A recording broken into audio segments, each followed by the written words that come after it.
9 de la noche, o mejor dicho, 21 horas. ¿Cuántos minutos? 7 minutos. 7 minutos. Y estamos al aire en una noche más, episodio número 8, perdón, y hoy estoy con mucha adrenalina. ¿Sí? Porque estoy contento, porque llegamos al podcast número 8, señoras y señores. Es un número histórico, es un número que va a traer... Importante. Va a traer trascendencia lo que vamos a hablar en la noche de hoy. Ya estamos en el Facebook Live, esperemos que esta noche no se caiga el servidor, que ande todo bien, como nos pasó la vez pasada, el 7, ¿viste el 7? El número que... Sí. Creencia popular. Milton, buenas noches, ¿cómo estás? Hola, buenas noches Santiago, buenas noches a todas las personas que están del otro lado, por la radio, los que nos están viendo, acompañando. Que Dios los bendiga ricamente y es un gusto poder comenzar este 8º episodio. Exacto. Y compartir este tiempo de charla, de conversación, de reflexión, de todo un poco. Vamos a la presentación y ya arrancamos, Dale. como siempre. Hola, bienvenidos a Teo, un podcast en donde juntos vamos a reflexionar sobre cómo la espiritualidad, la fe, la ciencia y la filosofía impactan nuestra cosmovisión y entendimiento de Dios, el hombre y el mundo. Comencemos así esta noche.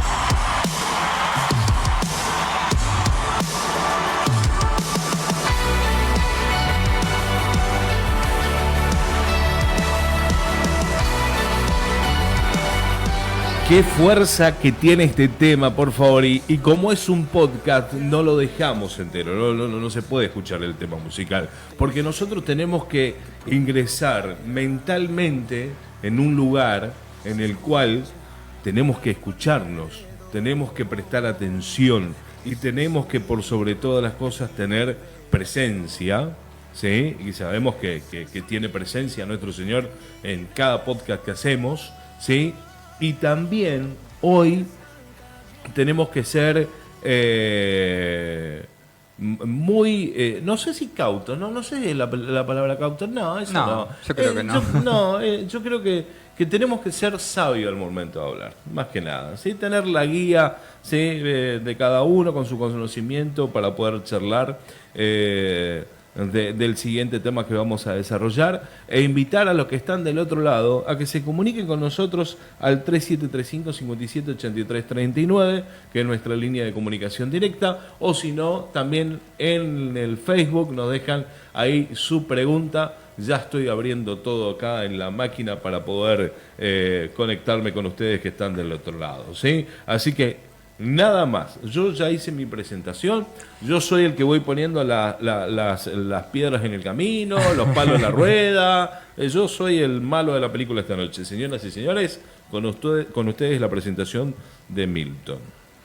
Bueno, hoy queremos hablar de un tema que está abarcando toda la semana, todos los noticieros, es sobre el fallecimiento del Papa Francisco.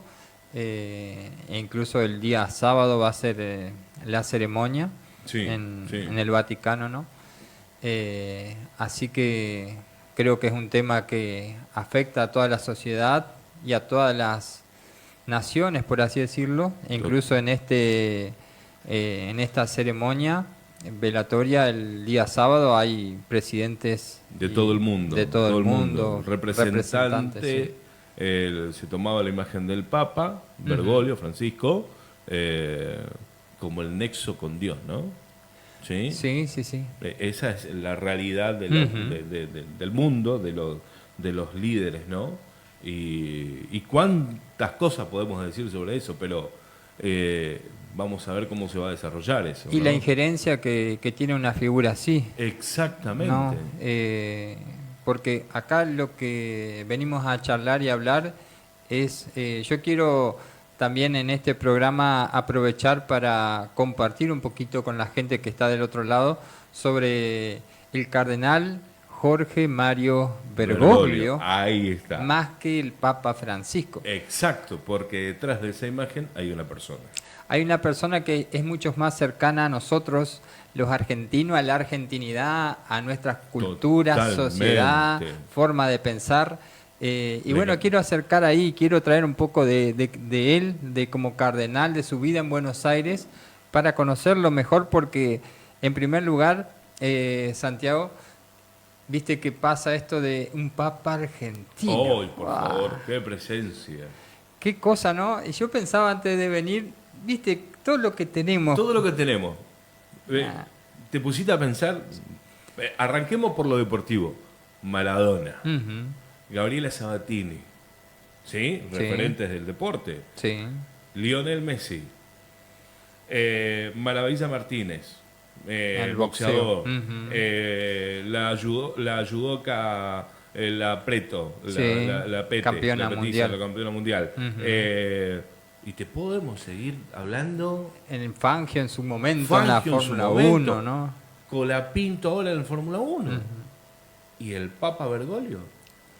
Entonces, yo no sé qué ve Francisco. Dios, como decimos en Argentina, ¿no? Hay algo especial. Yo creo que hay algo. Referentes mundiales que nos dejan bien parados siempre. Siempre. O que por lo menos es lindo tener estos referentes mundiales que sean nuestros, que sean propios. Totalmente. Y bueno, este es un puesto a donde él llegó que no se llega cualquiera. No. Y sabemos todos los protocolos y todas las cosas que tienen que pasar para llegar a un lugar así. Totalmente. Entonces, eso solo ya habla de la importancia de lo que significó esta persona. Aparte fue la presencia de Bergoglio en el Vaticano fue revolucionario. Fue un tipo, digo un tipo porque estoy hablando de la persona, fue un hombre que dijo, a mí déjame con estos zapatos.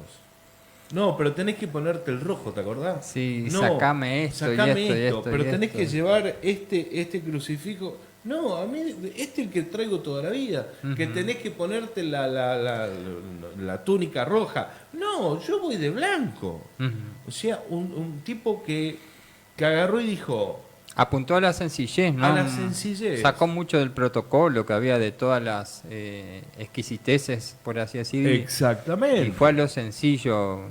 Fue a lo sencillo, a la austeridad, y hay muchas historias. Muchísimas historias que tiene que ver con el Vaticano. Por ejemplo, una que era la de uno de los sacerdotes que tenía una Ferrari, que le dijo, no, devolvé. Sí. Acá caminamos. ¿Sí? Le llevaron un 4L y se lo quisieron regalar y él no lo aceptó. Después le llevaron una Ferrari a él para regalársela, se la firmó para que la sorteen y para que la plata recaudada vaya a ayudar a la beneficencia. Hay muchas historias que por ahí, que porque aparte, como dije hoy, aparte de lo que ya se conocía de Francisco, también había que leer y había que estudiarlo, había que entenderlo.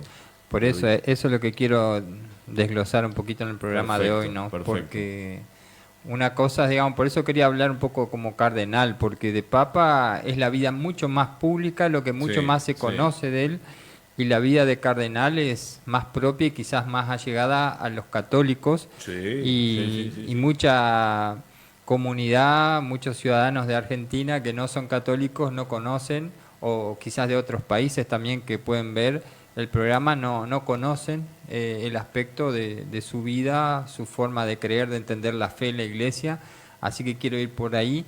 Arrancando un poquito, tengo datos biográficos para considerar sobre... Nació en 1936 en Buenos Aires. En 1969 es ordenado como sacerdote en la Compañía de Jesús, es decir, en los jesuitas, un sacerdote jesuita, que también fue el primer papa de esa orden. Jesuita. Y hubo una gran algarabía en el momento de que él asume por ser el primero en eso, y aparte porque representó esa parte del catolicismo que era como que estaba más opaca, ¿viste? Exactamente. Pasa que es una orden justamente la jesuística que no está tan relacionado al poder, a la parte clerical, como Benedicto, por ejemplo, era dominico. Exacto. Una orden de teológica, bíblica, de erudición. Exacto. De una casta, por así decirlo, con un peso y una presencia en esos lugares de eminencia, ¿no? Mucha eminencia de por medio. Sí. Totalmente. Y los jesuitas, bueno, era más servicial, más abocado. Bajo. Ellos Bergoglio usaban la palabra que era la periferia. Exactamente. Centro y periferia eran dos términos que él usaba mucho en sus escritos. Sí. Entonces él dice que hay que partir desde la periferia hacia adentro y no del centro hacia la periferia. Exacto. Es un concepto que él trabajó y dejó a través de los escritos, ¿no? Sí. Entonces, digamos, ese pensamiento o esa orden jesuita hace eso, trabaja de la periferia hacia el centro y no del centro hacia la periferia. Bueno, entonces, 1969 fue ordenado sacerdote. El 27 de junio del 92 fue ordenado como obispo, la ordenación episcopal. En 1998 asumió como arzobispo de Buenos Aires, es decir, arzobispo a cargo de todos los obispos. El 21 de febrero del 2001, el Papa Juan Pablo lo creó cardenal. Cardenal. Que ahí ya es nivel mundial, ¿no? Sí. Los cardenales, los que ahora están en el cónclave para votar al futuro. Y desde, digamos, al ordenarte cardenal, ya sos posible candidato a papa, digamos. Y estar ahí, ¿eh? Y estar ahí. Él tuvo que participar o participó del cónclave en donde salió Benedicto XVI. Exactamente.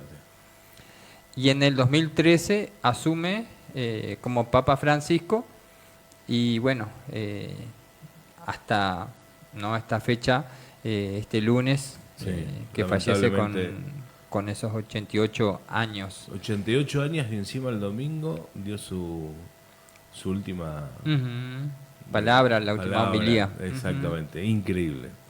Sí, escuché en un videíto que él contaba por qué Papa Francisco, ¿viste? ¿Por qué el nombre de Francisco? Y es interesante porque dice que era la elección, ellos hacen 4 elecciones en el cónclave, 2 de mañana y 2 de tarde, para ir aunando criterios. Contaban esto del cónclave, en la nota que le hicieron, que las primeras elecciones son muy dispersas, ¿no? Entonces, las primeras elecciones del cónclave, las de la mañana, las 2 primeras votaciones, bueno, los votos son parejos, son repartidos, y después como ellos comen, van charlando, tienen tiempo de comunión, de compañía, de cercanía, también ese tiempo entre cardenales es, che, ¿vos qué pensás que la iglesia tiene que hacer en esta? ¿Cómo tenemos? Ahí va sacando. Lo voto, no lo voto, ¿me entendés? Sí. Eso pasa en el cónclave, porque van charlando entre ellos. Había un dato, hablando es interesante eso. Muy interesante, hay un dato que todo el mundo está mirando ahora, la película que está en Netflix, Cónclave. Es trending topping en todos lados. Sí. Y para la gente que está del otro lado, el católico, sea la religión que sea, véanla. Y bueno, resulta que después lo que pasa es que se va achicando el círculo de la gente votada, ¿no? Los candidatos se reducen y bueno, ya son 5 nombres los que resuenan por encima del resto, después esos 5, 3, 2, 1, ¿viste? Y ahí arranca. Ahí pasa este tema de las votaciones en el cónclave, que se va refinando, y él dijo que empezó a notar que se le acercaban y le empezaban a hacer preguntas. Entonces, porque le decían, ¿y usted pensó que alguna vez podía ser papa? Que podía salir de ese cónclave en ese puesto. Con ese puesto. No entró nunca con eso en la cabeza porque no sabés, no tenés una idea de cómo va a ser. Pero sí pasó que en un momento, de un día para el otro, él se da cuenta de que empiezan a acercarse distintos cardenales y le preguntaban qué pensaba de esto, qué pensaba de aquello. Y decían, ¿qué vienen a preguntarme tanto? ¿Pasa? ¿Viste? Claro. Y ahí es que estaba aumentando la posibilidad de votos y bueno, cuando sale electo, que dice, aplauden, ¿no? Celebran ahí entre ellos antes de hacerse oficial toda la noticia. Dice que un cardenal que era como amigo de él, por así decirlo, o conocido de él, que estaba siempre sentado a su lado, lo abraza, le felicita y le dice en la oreja, no te olvides de los pobres. Wow. Y dijo él, eso, el primer saludo, no te olvides de los pobres. Dije, los pobres, ¿cómo los puedo recordar? San Francisco de Asís. Alguien que dio su riqueza para servir a los pobres. Y dijo, y ahí decidí poner el nombre, digamos, con ese saludo, con esa felicitación, no te olvides de los pobres, digamos, me voy a poner un nombre que me haga recordar hacia dónde tiene que ir mi papá. Increíble. Está muy bueno ese dato. Ese dato está, pero es detalle finísimo. Es algo muy interno, ¿no? No, muy, totalmente. Sí. Qué increíble, fíjate vos, ¿no? ¿De dónde saca el nombre? Francisco. ¿No? Bueno, como Papa le escribió distintas encíclicas, 3 encíclicas. La primera en realidad fue en colaboración, o fue como colaborador de una encíclica, Lumen Fidei, que se llama Luz de la Fe, que es una encíclica que hace el Papa saliente, digamos, Benedicto XVI, y él colabora en esta encíclica haciendo comentarios y aportes. Hacen en conjunto esta encíclica, Lumen Fidei. La segunda encíclica que participa o que él saca ya con nombre propio sería, o bajo su mandato, es Laudato Si, y en esta encíclica el Papa Francisco llama a la conversión, dice él, al cuidado del medio ambiente, al cuidado de los recursos naturales, de la tierra, de la administración. Estaba así, ahora que recuerdo, estaba siempre muy presente con eso. La encíclica, para aquellos que quizás están escuchando y no saben qué es una encíclica, es un documento de autoridad mundial que está dirigido en primer lugar a los obispos, después a los sacerdotes y a los fieles. Y también está dirigido a aquellos que no profesan la fe católica, digamos. También es abierto a todos, ¿no? Pero como que los obispos son los importantes, los receptores de esto, que tienen que agarrar esto y decir, bueno, esta es la dirección que está dando el Papa para en dónde tenemos que marchar como iglesia. Y bueno, entonces en esta encíclica Laudato Si, en el 2015 él saca esta encíclica. Él habla el carácter del cristiano y la responsabilidad sobre la tierra, los mares, el aire, aprovechamiento responsable de los recursos naturales sin afectar a los pobres. Y la tercera encíclica, que es la más, yo la escuché, la más citada, Fratelli Tutti, que hermanos todos significa. Hermanos todos. Esa en el 2020 es la tercera encíclica, en donde habla sobre la amistad, la fraternidad, una visión mucho más amplia y social de la iglesia, mucho más transversal, y ahí tira muchos desafíos hacia la iglesia católica que no se llegaron a realizar, por así decirlo, que son cosas en el tintero que quedan que ahora hay que ver qué va a pasar. ¿Qué va a pasar con estos puntos de vista, estos desafíos que él plantea para la iglesia, ¿no? Para la iglesia católica en general, ¿no? Sí. ¿Qué cosa fue pionero en muchos pensamientos. Un montón de cosas. Fue muy, por eso digo, fue muy controversial. Y para el italiano, y este es un dato que lo leí, para el italiano, Cosa Nostra de allá, ¿sí? El que vivía ahí en Roma y alrededor, no lo querían mucho.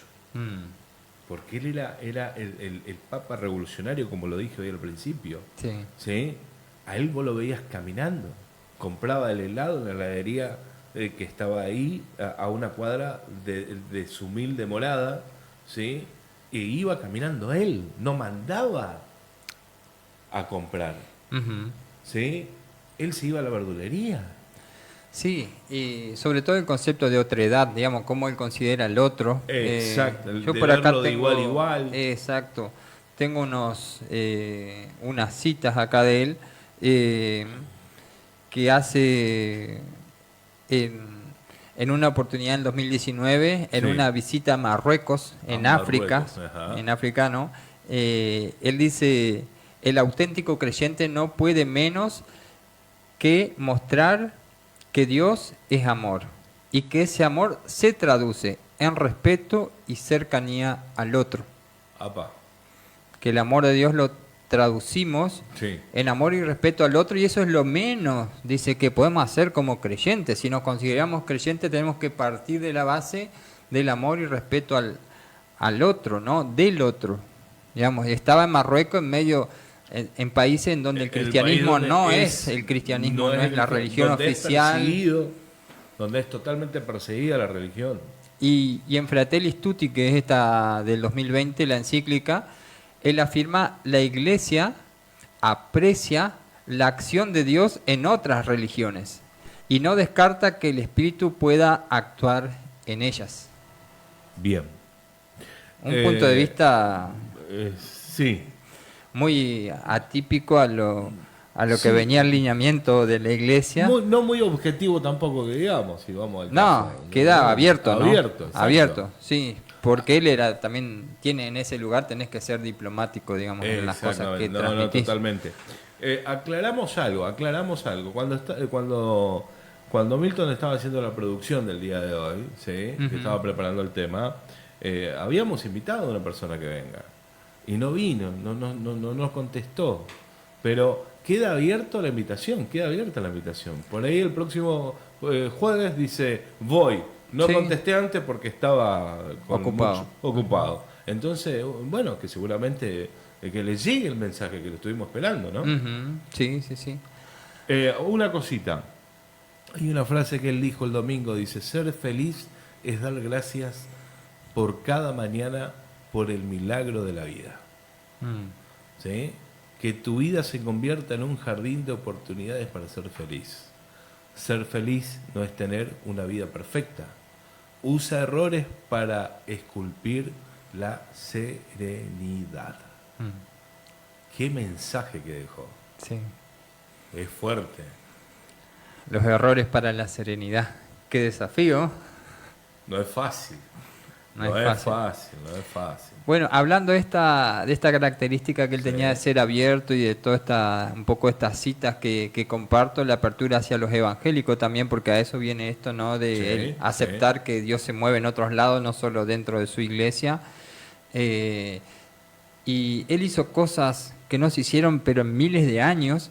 Una es que en los 500 años, digamos, justo en su papado se cumplen los 500 años de la Reforma. En el 2017, de 1517, la Reforma de Martín Lutero al 2017. Son 500 años de Reforma. 500 años de Reforma. Y él va a Ginebra, Suiza, que es la capital de la Reforma. Digamos, después que Lutero empieza en Alemania, Calvino es el otro reformador suizo, establece en Ginebra el centro protestante más importante casi del mundo, porque de ahí sale la literatura reformada hacia todos lados. Y el Papa Juan Pablo fue a hacer las paces con la iglesia protestante. La gran foto. Sí. Qué increíble. Por los 500 años de la Reforma. Histórico que fue eso. Cuando nunca se habían visto personalmente entre protestantes o evangélicos, como decimos acá, y católicos, y él hizo un gesto al ir a Ginebra que rompió todos los paradigmas, los protocolos, digamos, para que entienda de las dos partes, de los protestantes y de los católicos. Y hablando de protocolo, él había frenado todo el protocolo del Vaticano para ese encuentro, porque él dijo, yo me bajo y entro caminando y voy y lo saludo. Y del otro lado también se aceptó eso. Por eso digo que fue un fotón histórico en su momento, porque fue increíble ver eso. Hay otra cosa que él hace, que él se va a Moscú, porque la Iglesia Católica tuvo otro cisma anterior, digamos al 1500, el anterior es en el año 1000, el primer cisma. El primer cisma. Es la Iglesia Católica Ortodoxa. Hay acá en Dugrati algunos ortodoxos que no es católico romano, sino católico griego ortodoxo. Y bueno, el obispo, la máxima, el pontífice de la iglesia griega, se llama patriarca, no se llama papa, sino que tiene el nombre de patriarca allá en Moscú, pero viene a ser la misma figura o autoridad que el papa, después que la iglesia en el año 1000 se divide. Y el papa también, el papa Francisco, va a Moscú a visitar al patriarca de la iglesia católica griega, o oriental, como se le llama, la iglesia de Oriente. También algo que también rompe con todos los paradigmas y deja a todos con la boca abierta. Sí, porque es ir a buscar al que se fue, a lo que se dividió, a lo distinto, al otro, al que piensa diferente, exacto, que se mantiene en una postura diferente. Pero él fue a buscar al que se fue sin que lo llamen, ¿no? Sí, algo por el estilo. Yo creo que él también, después cuando yo leía de lo que él escribe, él tiene un pensamiento ecuménico y el tema de la diversidad. Él decía, vos podés estar bien con el otro sin perder tus propias convicciones. Digamos, exacto, a lo que él va es que no porque fue con el patriarca está de acuerdo con el patriarca, no porque fue con los protestantes está de acuerdo con lo que piensan, sino que, como decía esta frase acá que dijo en Marruecos, digamos, si somos cristianos, lo mínimo es el respeto y el amor al otro. Que eso es lo que muchas veces se busca. Entonces, el ir y estar juntos y el respetarse no implica que creen lo mismo. No, totalmente. Vos tenés tu creencia, yo tengo la mía, él tiene la suya, los que nos están viendo tienen la suya también, pero nos respetamos. Así es. Y es lo más lindo que puede haber. Esa fue una gran lección que él deja, ¿no? Un gran pensamiento. Bueno, quiero continuar ahora un poquito con este libro de... Mostralo a la cámara acá, ahí, enfrente tuyo, ¿sí? Ahí está, ahí se está viendo, ¿sí?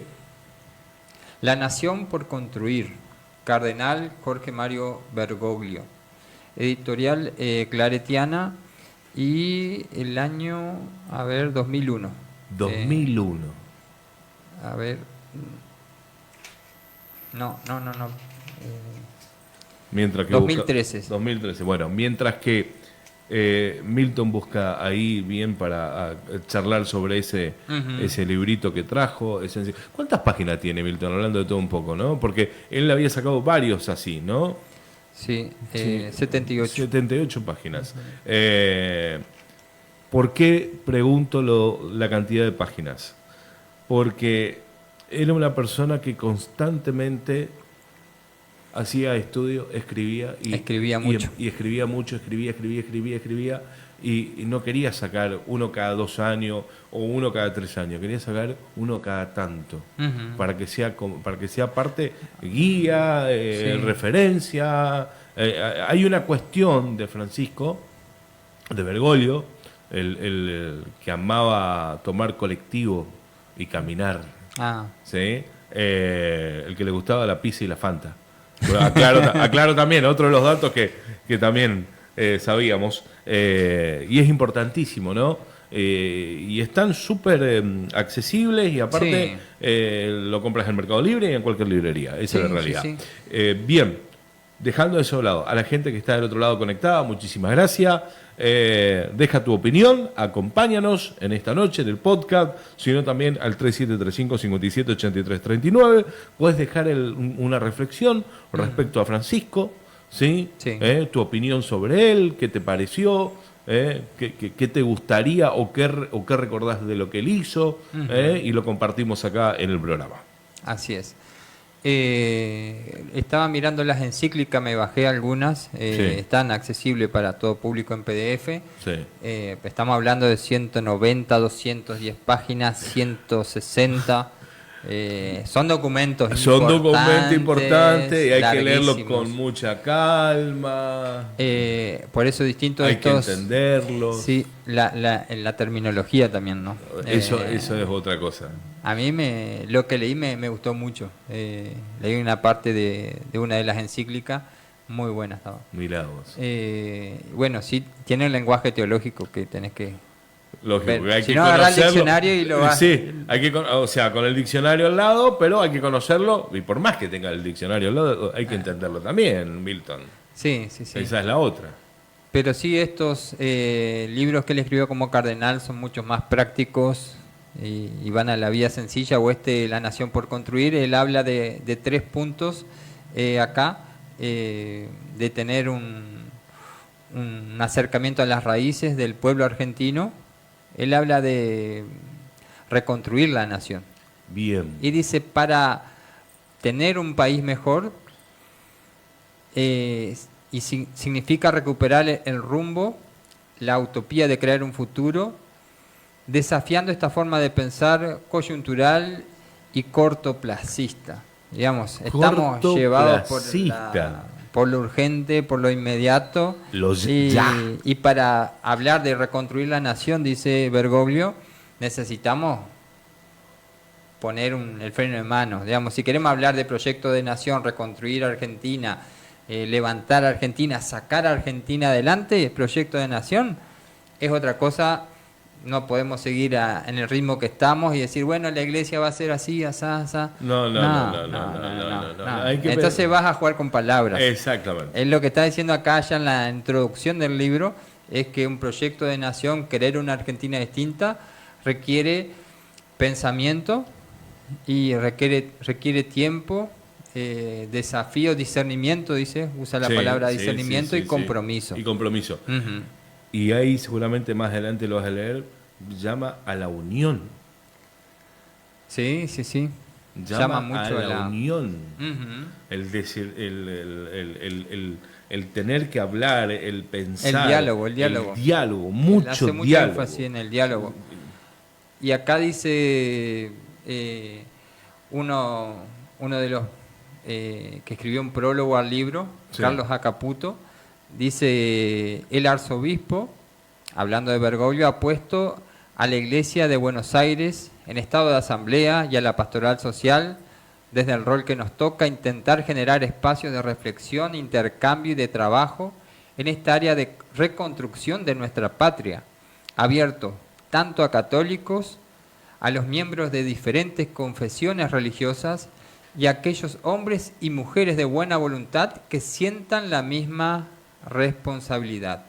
Al hacerlo, somos conscientes de la diversidad de nuestra sociedad, que es una riqueza y un don que necesitamos aprovechar para construir la nación. Increíble. Ya de una apertura, ¿no? Digamos, ya. No podemos construir la nación ni como católico, ni como evangélico, ni como esto. Si queremos hablar de reconstrucción del país, tenemos que estar unidos. Tenemos que estar unidos. Y tenemos que llamarnos al diálogo y tenemos que decir lo que pensamos, respetarnos y nada. Pero hubiese sido tan fácil que nuestros gobernantes hubiesen comprado ese librito varios, ¿no? ¿Qué te parece? Sabés que es un libro que yo creo que para cualquier pasa desapercibido, pasa desapercibido, pero el contenido vale oro. Está escrito en una terminología bien accesible. Yo lo leí entero hace rato y hoy lo leí de vuelta, pero son 3 capítulos. Es un libro cortito. Dice el primer capítulo, dice un pensamiento que tenga memoria en las raíces. Acá dice, memoria en las raíces. Volver para atrás, de dónde venimos, de dónde somos, cómo nos formamos, cómo llegamos a ser esa patria. Ahí está, el famoso de no te olvides de dónde venís. No te olvides de dónde venís. El segundo dice la utopía de refundar vínculos sociales. Digamos, como nos olvidamos, dejamos de lado responsabilidades sociales, instituciones y cosas que tenemos que retomar, el poder político. Ahí toma el segundo capítulo. Exacto. La responsabilidad política. Tira un palito que hay una gran realidad. Bergoglio decía que las instituciones dejaron de ser instituciones y se volvieron empresas. Eso. Por el tema, él habla acá del interés económico, privado y que coarta el bien común, digamos.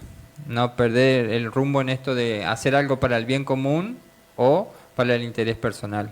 Está la puja esa, y él dice que solamente volviendo al trabajo para el bien común es que se puede conseguir algo diferente, ¿no? Bien. Algo distinto. Claro. Y el tercer capítulo habla de la creatividad y compromiso para construir una nación. Tenía una creatividad única.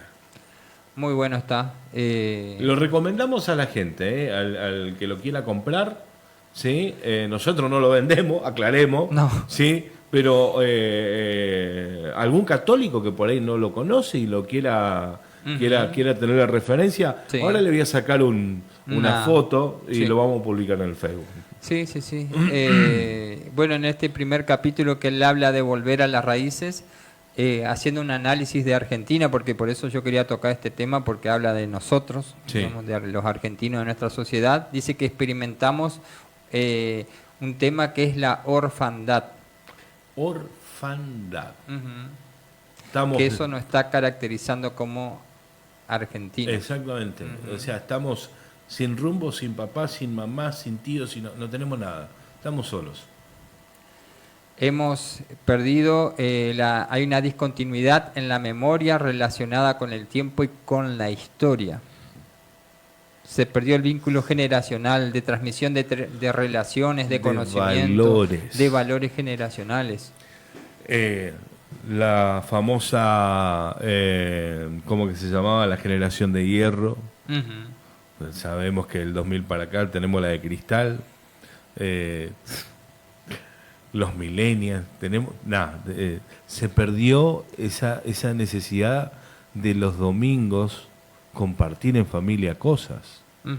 en ir tanto a la iglesia católica e ir como dicen, a la asamblea, al culto, ¿sí? Sí. Se perdió todo eso. Se perdieron muchas cosas como familia, ¿no? Acá dice, somos parte de una sociedad fragmentada que ha cortado los lazos comunitarios. El diálogo intergeneracional sobre las inquietudes, las preguntas que unen el pasado con el presente y con el futuro. Increíble. Discontinuidad. O sea, aparte hay que tomar en cuenta que este libro, dentro de 10 años, va a seguir siendo vigente. Uh-huh. Sí, por eso tiene ya 10 años. 10 años y lo está, en ese momento ya estaba hablando de lo que estaba sucediendo, uh-huh. Y ahora más que nada está súper acentuado lo que decía en ese momento. Exactamente, se profundizó esa crisis, esa orfandad, esa grieta, digamos, fruto un poco del avance también en la tecnología. El alcance de la información a través de la globalización hace que haya información, pero la información carece de sentido. Viste que vos podés tener información, pero tiene que tener una impronta, un sentido de para qué, y todo eso... Claro, y hacia dónde va dirigido también. Porque el papá le puede decir al hijo algo de la patria, de la fecha, y el hijo, no, si yo lo busco en Google. Sí, claro. Podés buscar la información. Podés buscar, pero la importancia que tiene ese hecho. Que te lo cuente tus padres, ¿sí? Uh-huh. O sea, una cosa es buscarlo en Google, sí. ¿Estamos?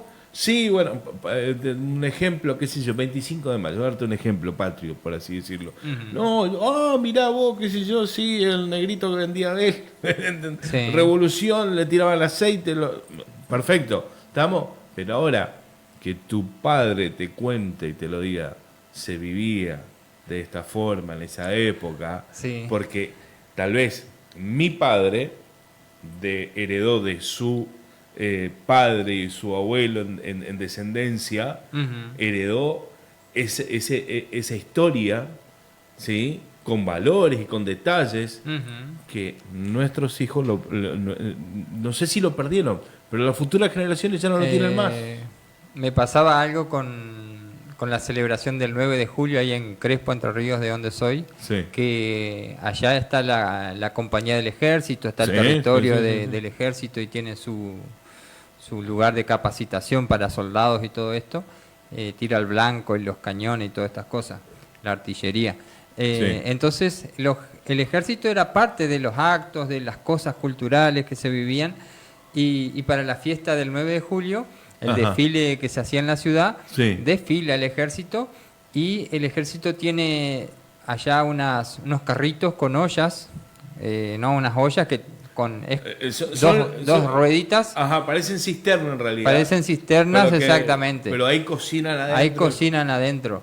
Para la guerra. ¿Qué hacían? Chocolate. ¿Qué?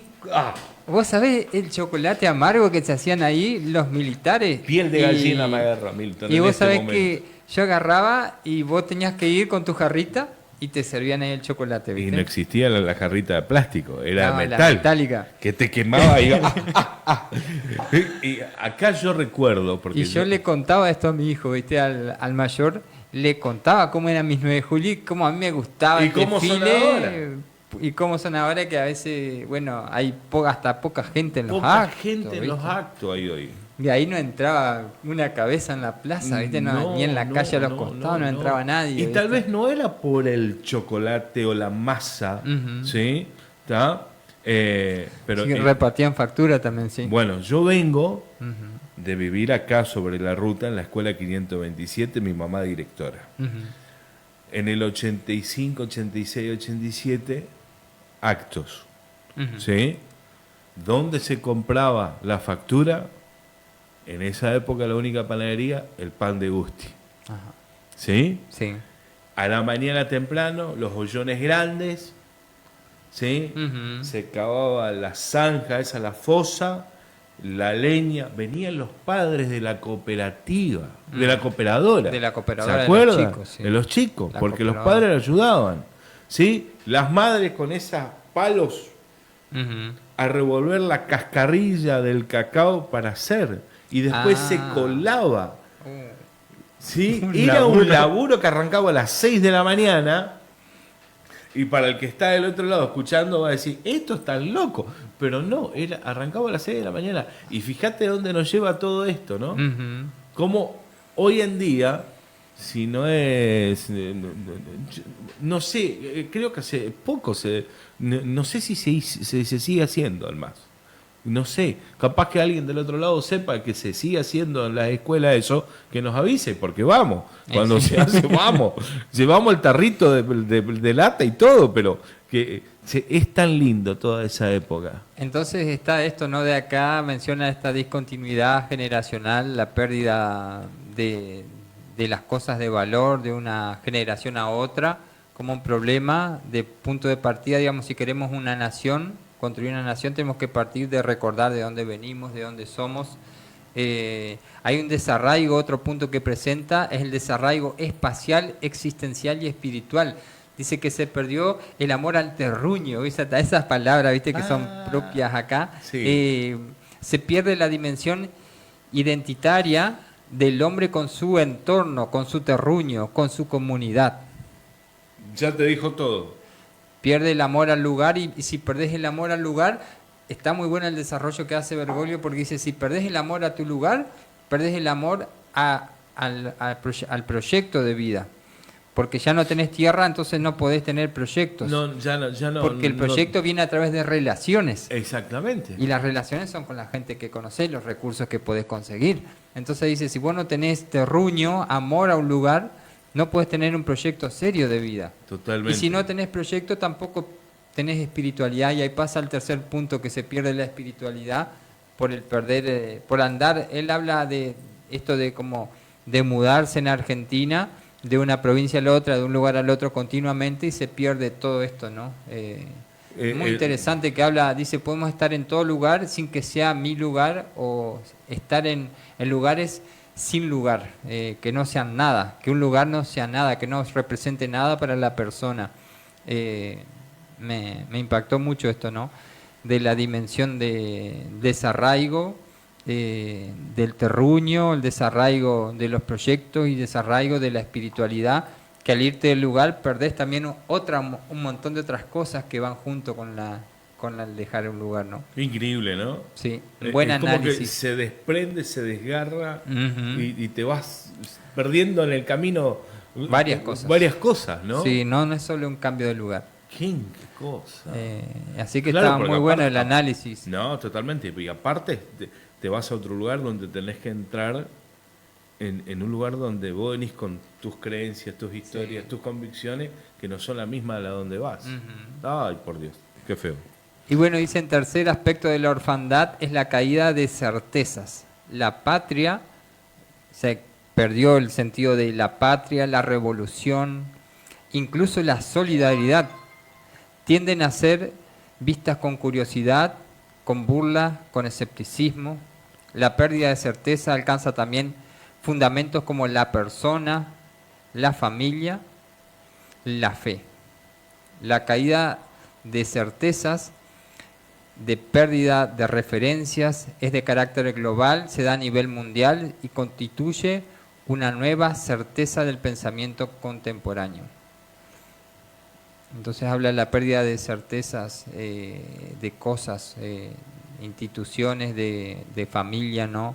Del hombre, de la dignidad de la persona, y dice cosas como conceptos como patria, como revolución, son cosas de burla, de escepticismo, digamos, me da lo mismo, la patria, no la patria, ¿viste? Habla de la liviandad con que se tratan estos conceptos, así que esto lo presenta todo en el primer capítulo, en donde habla sobre cómo tenemos que volver a la fuente, digamos, actualizar la memoria si se quiere, y él presenta en este primer capítulo una conclusión, dice 3 pilares para la unidad de una nación. Primero, la memoria de sus raíces. Un pueblo que no tiene memoria de sus raíces y que vive importando programas de supervivencia, de acción y de crecimiento desde otro lado, está perdiendo uno de los pilares más importantes de su identidad como pueblo. Mucho para pensar, mucho para como, ¿cómo decirlo? ¿No? Como es un texto, lo que lees es muy profundo, tenés que desglosarlo muchísimo en la cabeza, porque también, a ver, son realidades, sí, y que para algunos le cae como un balde de agua fría y para otros no. Entonces hay que como que ir viendo ahí, entendiendo cómo tomar lo que estás leyendo. Sí. Pero está bueno, está muy bueno. Vos sabés que mientras vos estabas leyendo, estaba pensando y decía, ¿no? ¿Cómo pasa todo? ¿Cómo va cambiando todo, Milton? ¿Te diste cuenta? ¿Te diste cuenta que hoy estamos hablando de Francisco, de Bergoglio, volviendo al tema de hoy, ¿no? ¿Sí? ¿Qué pastor en Coronel Durati se hubiese puesto a hablar de Francisco hoy? No sé. Sin desmerecer a ninguno, ¿no? Pero habla de llamar a la unidad, el libro habla en el mensaje de poner la posición, respetar a la otra religiosa. Al otro, sí, respetar, entonces creo que vamos por ahí, vamos bien.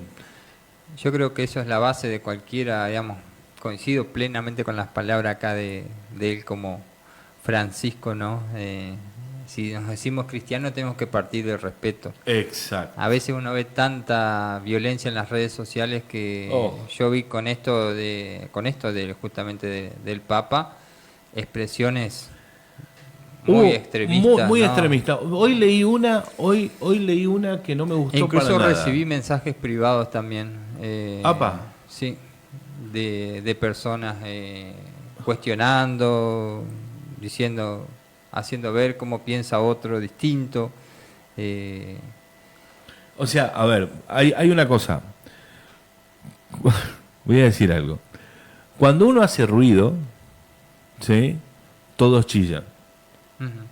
Que se interprete. Ajá. Cuando uno hace ruido, todos chillan. ¿Sí? Cuando uno no dice nada, no hace nada, también chillan y también critican. ¿Sí? Desde un primer principio nosotros dijimos que este podcasteo, ¿sí? No se centraba en una sola religión. Sí, es un pensamiento sobre el hombre y su espiritualidad. Exactamente.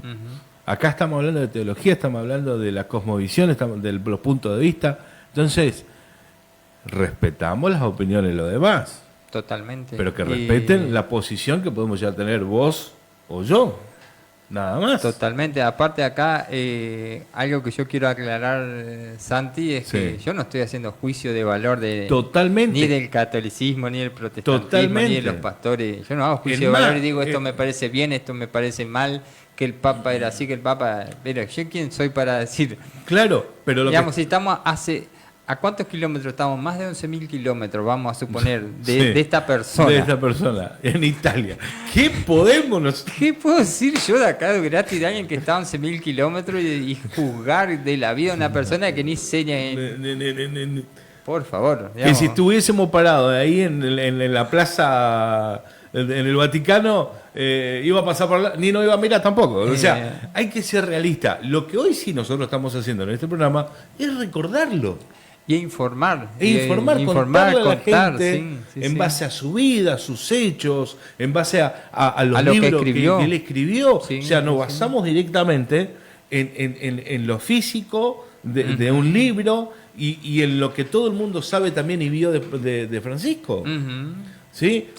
Mañana vamos a ser titulares. Ya sabés que mañana nos pegan con Tutti, pero bienvenidos sean. Pues. Entonces él dice que para la unidad de un pueblo... se necesita esto, volver a la memoria, ¿no? A las raíces, tener coraje para enfrentar un futuro, coraje frente al futuro, el segundo punto, y el tercero, la capacidad creativa y la capacitación para una realidad, la captación de la realidad del presente. Y esto me gustó porque es un pueblo que no sabe hacer un análisis de la realidad que está viviendo, se atomiza, se fragmenta. Los intereses particulares priman sobre el interés común y el bien común.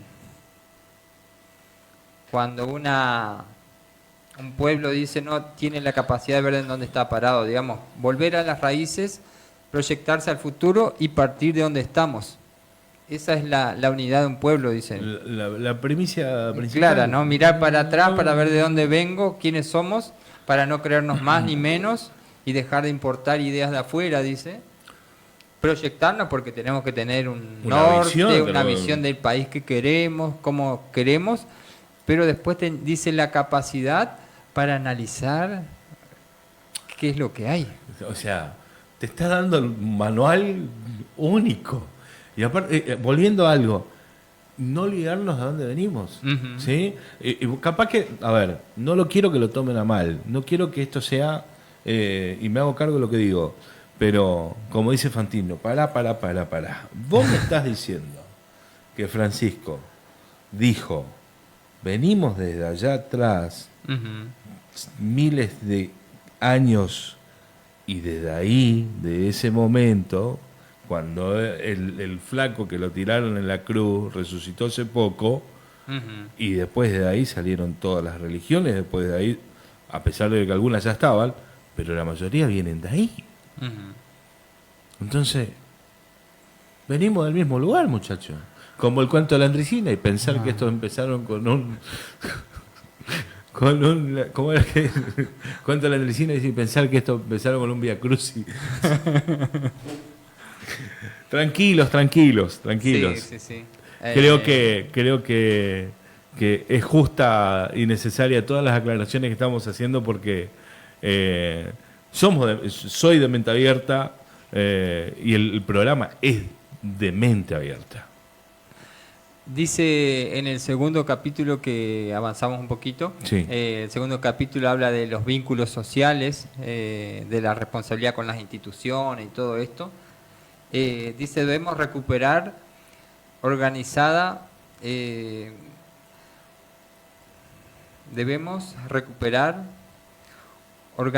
creativamente el protagonismo al que nunca debimos renunciar.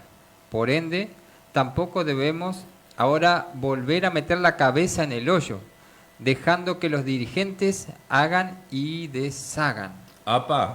Acá le entra un poco en este capítulo todo con la parte de la política, el rol de la política, la autoridad política. Él tenía la política muy a flor de piel, ¿eh? Sí, habla mucho de la política en este capítulo. Convengamos que para muchos Bergoglio era... Y acá ahí tenía mucha opresión ahí en Buenos Aires, mucha oposición, digamos. Sí.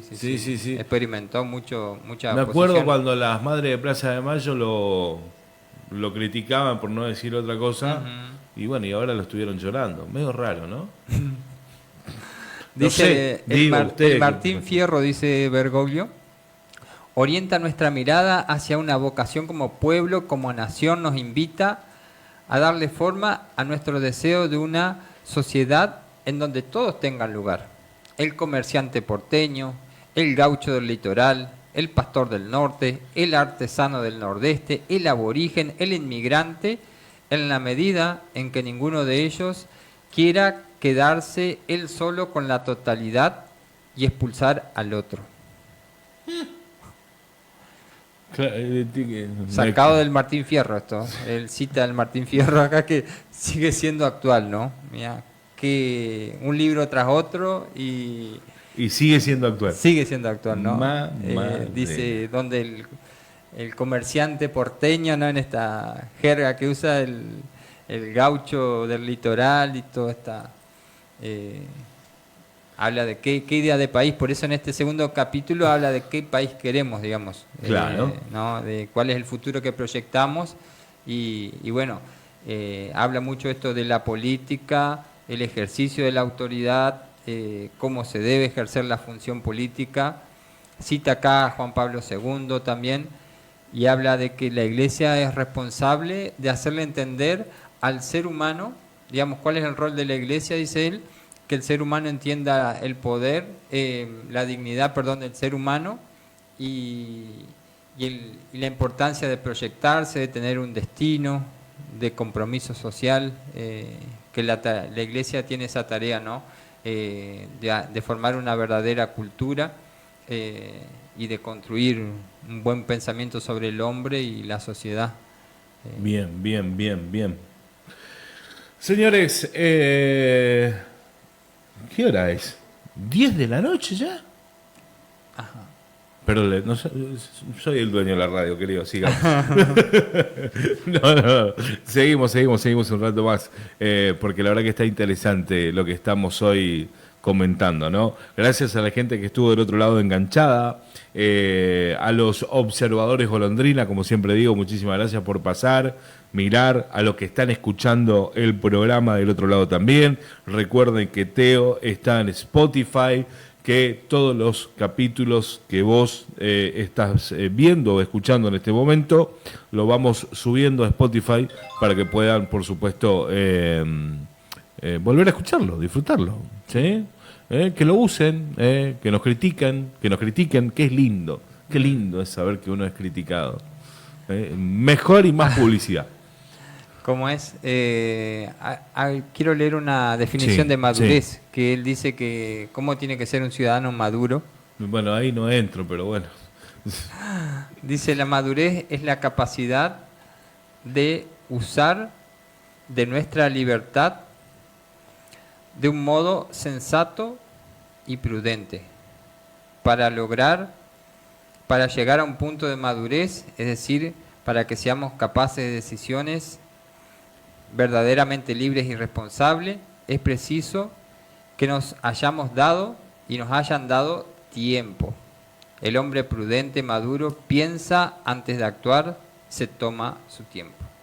Bien. Entonces una capacidad, dice, de usar nuestra libertad de un modo sensato y prudente. ¿Qué es ser maduro? Es usar la libertad con prudencia. Así define el hombre maduro. Y bueno, dice que a la madurez llegamos dándole tiempo, no reaccionando en tiempo y forma. En tiempo y forma, ¿no? Sí. Exactamente. Encima... esto es algo que por ahí lo digo y que una burrada, ¿no? Pero al hombre le cuesta muchísimo madurar, señores. Todavía somos jóvenes, ¿sí? Sí. El hombre le cuesta un poquito más, pero en realidad a la generación esta, la actual, la de los jóvenes de hoy, le está costando un montón entender ciertos valores. Y bueno, eso es lo que toca en el tercer capítulo, el compromiso. Ahí está. La palabra ya es... Sí.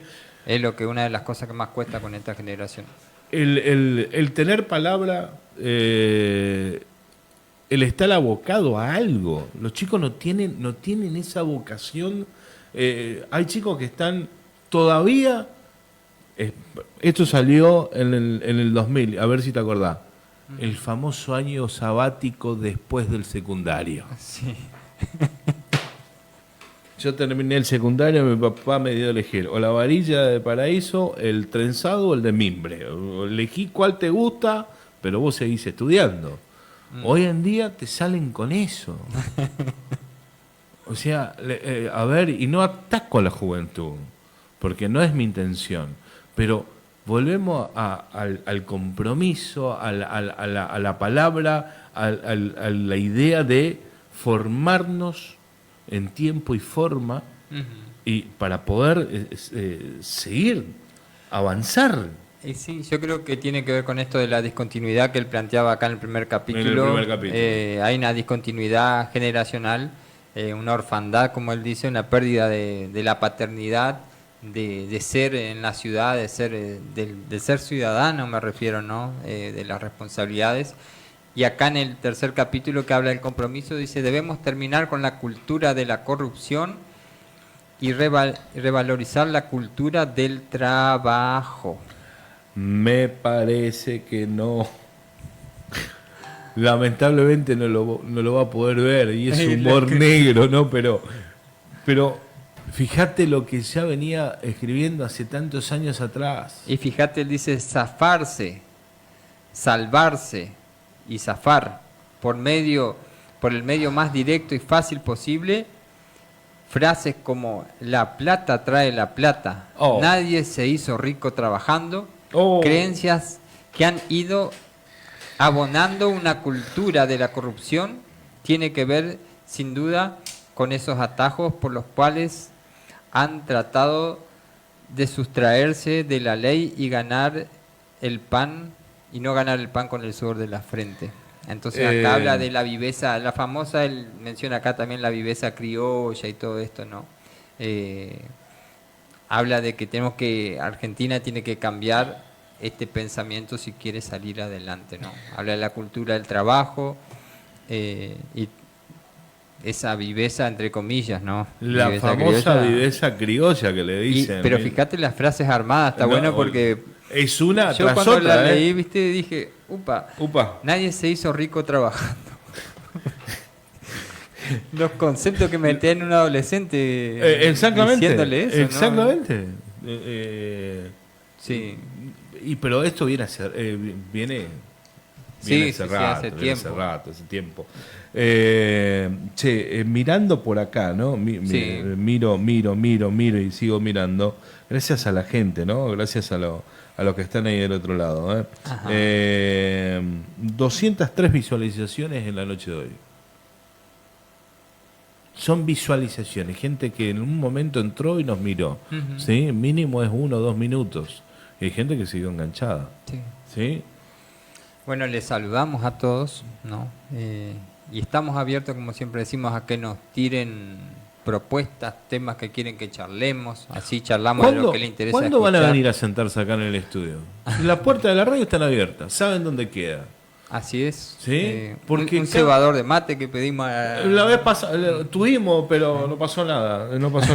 Pero, a ver, están invitados porque, en más...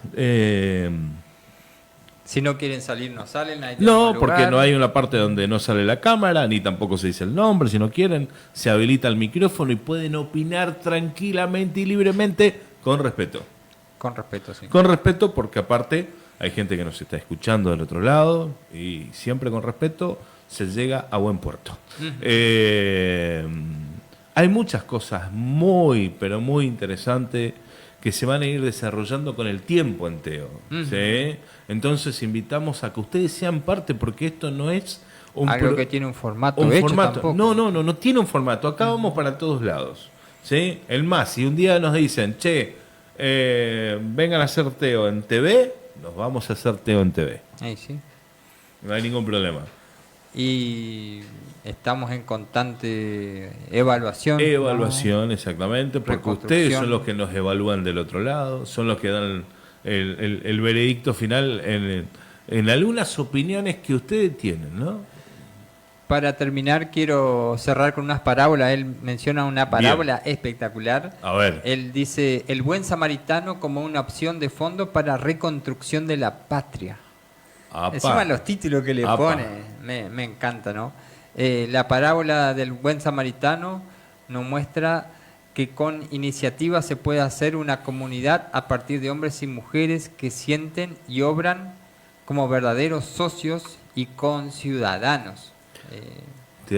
La inclusión del herido que está en el camino, defiende los proyectos económicos, sociales y religiosos. Todos enfrentamos cada día la opción de ser buenos samaritanos o indiferentes viajantes y pasar de largo. Y pasar de largo. A ver. Todos, dice, en las empresas, en la iglesia y en el comercio, dice, enfrentamos cada día la opción del buen samaritano. Digamos, la aplica a lo diario. Digamos, el buen samaritano hoy, mañana, pasado, cada día podemos ser el que sigue de largo o el buen samaritano. El buen samaritano. Y te diste cuenta, ¿no?, que la base del jesuita. Por eso, ¿viste? sí, acá se ve la orden sacerdotal. No, es una cosa increíble. La orden sacerdotal acá sale a la vista, ¿viste? Y se aprende, porque uno aprende de eso. Uno aprende de este libro, es un libro de mucha enseñanza. Muy rico, y fíjate esta observación, este comentario que le hace a la parábola. Sí. El punto de partida que elige el Señor Jesucristo, digamos, al contar, es un asalto ya consumado. Ajá. ¿No? El hombre que está tirado porque fue asaltado. Sí. Pero no hace que nos detengamos a lamentar el hecho y no dirige nuestra mirada hacia los salteadores. Apá. O sea, no corremos al ladrón. Eso. Miramos al que está tirado. Haremos, pregunta ahora, ¿haremos de nuestra vida nacional un relato que se quede en esta parte de la parábola? ¿Dejamos tirado al herido para ir a correr a uno y aguacerse de la violencia para perseguir a los ladrones? Dice, hoy, ¿qué nos interesa más, digamos? ¿Encontrar al culpable o ayudar al que está mal? ¿Qué es lo que pasa hoy en la política? ¿Qué es lo que pasa hoy en la política? El gobierno anterior, el otro, y tenés la necesidad y se inundó esta ciudad y decís, bueno, el gobierno pero anterior. El muchacho, ya está, ya se fueron. Vamos ahora, acá, nosotros tenemos que solucionar el tema. ¿Viste? La actualidad de la parábola, dice Jesús, pero no mencionó nada, dice vamos a hacer la denuncia, vamos a ir a buscar. ¿Quién fue el que te hizo? Contame quién, cómo era el camello que venía, la gente que te pegó y te robó todo. Sí. Así era negro, blanco. No, matizado, ¿cómo era? No, dio artículo al camello, a la gente que le hizo daño.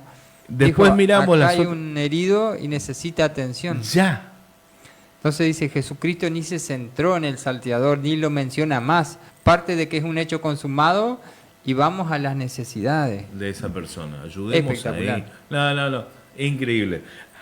Interpreten, por favor, todo lo que están escuchando, porque es rico, es lleno esto está lleno de sabiduría. Uh-huh. El librito está lleno de sabiduría. Por ahí, a ver, interpreten también lo que nosotros estamos charlando. ¿Sí? Sí. Porque a veces sucede que uno está entregando un mensaje entre líneas. Uh-huh. Como el que recién tiramos. Uh-huh. Dejemos de mirar para atrás el que estuvo antes. Sí. Solucionémoslo ahora. Vamos ahora. Uh-huh. El presente es ahora. Lo que podamos hacer en el próximo segundo, minuto, cuenta en el futuro. ¿Y qué clase de...? Y dice, tenemos que como ciudadanos después vuelve a dar esto de... O vamos a seguir pasando de lado, siguiendo de largo, haciéndonos los religiosos. Desarrolla esta parábola. Haciéndonos los religiosos. Y pasando de largo. ¿Qué? ¿No? A las necesidades que tenemos alrededor. Increíble. ¿Quieren que continuemos un rato más? Nosotros continuamos, pero ya se va a hacer... Hay mucha gente. Carlito, gracias Carlito, que está ahí del otro lado. Arminda Gnoll, ¿sí? Gracias. Carlito Stein, ¿quién más? A ver, voy a ir chusmeando de a poco las personas que fueron pasando. Hugo Palacio, Norma Schul, Aguirre Pinturas, Elda Dechland, gracias a todas esas personas. Y por ahí Milton, él en su publicación, que después va a mirar a él y va a saludar seguramente por mensaje privado.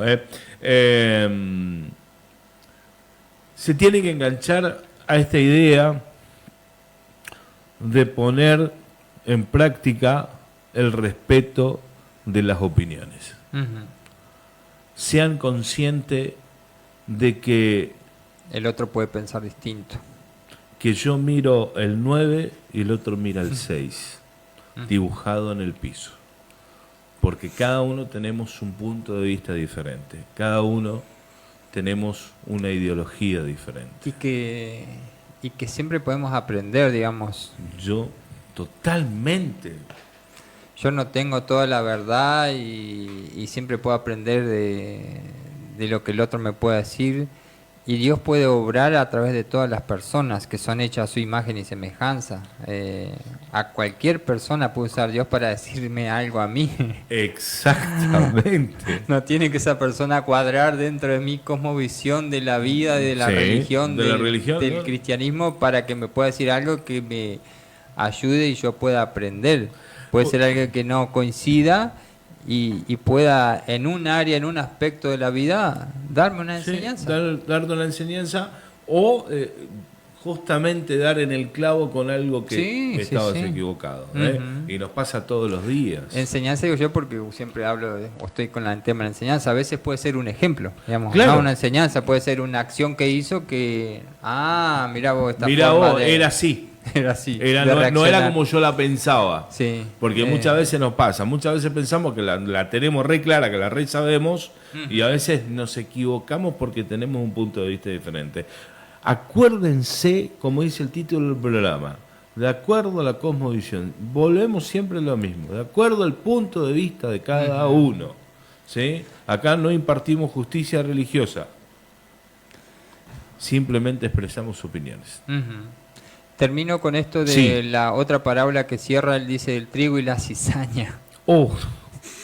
Las parábolas que se agarró. Es conocida esa. Es conocida. Sí, es conocida. Dice, hablando del compromiso y la creatividad histórica desde un punto de vista cristiano, se rige por la parábola del trigo y la cizaña. Es necesario proyectar utopías, es decir, tener proyectos, y al mismo tiempo es necesario hacerse cargo de lo que hay. Sí. No existe el borrón y cuenta nueva. No hay futuro sin presente y sin pasado. La creatividad implica también memoria y discernimiento. Exactamente. Memoria para atrás, discernimiento de dónde estamos y qué es lo que hay. Digamos, está bueno proyectarnos y todo, dice, pero estamos en medio del trigo y la cizaña. Entonces tenemos que tener discernimientos para el hoy, para poder hacer algo distinto en nuestra patria, tirándolo a nosotros, a nuestro pueblo, ¿no? En nuestro pueblo, en la provincia. En la provincia. Ayer, fíjate, mirá lo que te iba a comentar. Ayer fue el primer debate legislativo 2025. Se cruzaron los políticos. Y lo único que yo escuché fue, está bien, con razón en algunos argumentos, ¿sí? El de fuiste cómplice, fuiste chorro, no lo defiendo a ninguno, no tengo ningún sello político, aclaro esto, ¿sí? Pero justamente, fíjate la palabra, ¿no? Dice, siempre mirando lo que hacía en el anterior. Sí. Y no escuché a ninguno de los presentes, ¿sí?, que largue una idea del presente para un futuro. O no la entendí, o no la vi, o no la quise escuchar. La verdad que no tengo ni idea, pero si esos son los que nos van a representar, déjame a mí tranquilo, ¿viste? Pero esa es mi opinión. Pero es lamentable lo que está sucediendo hoy en día. Las grietas en la sociedad por culpa de atacarse por cuestiones políticas, me parece que eso está de más. Eso está de más. Y yo creo que la gente también está cansada de eso. Asqueada. No le interesa saber quién es el que le hace el cordón, quién es el que le hace el desagüe, quién es el que le hace la cosa. Quiere que las cosas funcionen. Las cosas funcionen. Y nada interesa de qué color es el que te hace la cosa que funciona. Al fin y al cabo, los gobiernos pasan y nosotros seguimos quedando, señores. Y somos lo que vamos a seguir viviendo en la provincia, en el país y en la ciudad. Buen desarrollo del tema, buenísimo. Gracias, Elda Deschant. ¿Lo dije bien, Elda? Porque por ahí soy medio desastroso. No parlo bien, dice. Milton, ¿algo más para agregar? La frase que va a ser el título de este podcast. Bueno, siempre te pongo en compromiso. Sí, el título tiene que ver con conocer a Bergoglio, digamos. Conocer a Bergoglio creo que va a ser el título del podcast. La frase yo la tiraría por el lado iría por este lado. El verdadero creyente respeta al prójimo. Listo. Corta, sencilla. ¿Sí? Y con mucho significado, perdón. Señores, un gustazo haber estado y cada vez más nos enganchamos, cada vez más y lo hacemos con tanta alegría en nuestros corazones. Sí, y bueno, y respecto a este tema, como conclusión de pensamiento, mi idea era compartir de Bergoglio, de lo que él pensaba, de lo que él escribe, conocerlo un poco más, aquellos que no tienen quizá acceso a la literatura, nunca agarraron algo de lo que él escribió, porque siempre tenemos cosas para aprender y para sacar algo bueno del otro. Totalmente de acuerdo. Y tenemos que acercarnos a Dios, ese es el pensamiento, y es lo que buscamos con este podcast, que cada uno pueda acercarse a Dios desde su lugar, desde su punto de vista, y de lo que Dios habla a través de todas las personas, a través de su espíritu, poder tomarlo para uno. Hoy, tal vez con todo lo que escuchaste en este podcast, tal vez vos, católico, que estabas un poco alejado de tu iglesia, acércate de vuelta. Totalmente. Andá, ¿por qué te alejaste? Así Fíjate lo que dejó Bergoglio para la historia. Y los desafíos que le pone, ponerse la patria al hombro, dice en una parte, que después otro libro que él saca, ponerse la patria al hombro. Vamos a desarrollar. Tenemos varios temas que quedan como que continuará. Queremos hacer un cierre y al final no estamos no podemos, estamos abriendo otro, no podemos, somos así. Y decía hoy, volviendo a mis palabras, que en lo personal fue un día atípico para mí y este podcast me llena de energía, me cambia la energía, me cambia, y no estoy descalzo, estoy calzado, porque uno dice canaliza la energía, viste, con el piso frío, pero este podcast me cambia la energía y me alegra hacerlo y esperemos transmitir con esto a las personas que están del otro lado lo mismo. Totalmente. Es mi deseo, que todos se puedan acercar más al Señor. Al Señor. Y que bueno, puedan conocerlo personalmente. Totalmente. A los jóvenes que nos están escuchando, ¿sí? Mañana a las... Ya miro, no tengo todo, no se enojen, porque es difícil tener todo y que no se me apague el celular porque tengo 1%. Mañana, serie Relaciones siempre acompañado, jamás solo. Trae a tus amigos, te esperamos. Viernes 25 de abril, 20 y 30 horas, en San Juan y Corrientes, en la calle, en la esquina, conectados, los jóvenes tienen que ir. Los invitamos, Los invitamos a la reunión de Conectados, aquí en Coronel Dugrati. Exacto. Se va a hablar, comienza esta serie de de noviazgo. En este caso es soltería, ¿no? Digamos, los solos, digamos que tienen un poco más de años y todavía no encontraron su pareja. Pero va a ser la serie sobre el noviazgo. Ahí está, vos que estás soltero ahí, pegate una vuelta. Sí. Y si estás de novio, también pegate una vuelta porque va a llegar la palabra para vos también. Y el domingo, Milton. El domingo. ¿Esperamos? Te tiro el título. La puntita, dijo. Te tiro el título. Cuentas claras mantienen la amistad. Listo. La predica que se viene este domingo. Ay, señores, un gustazo. Gracias, Milton, por estar siempre. Gracias, Santiago, y gracias al público por acompañarnos. Que Dios los bendiga, que tengan un buen descanso y un buen resto de semana.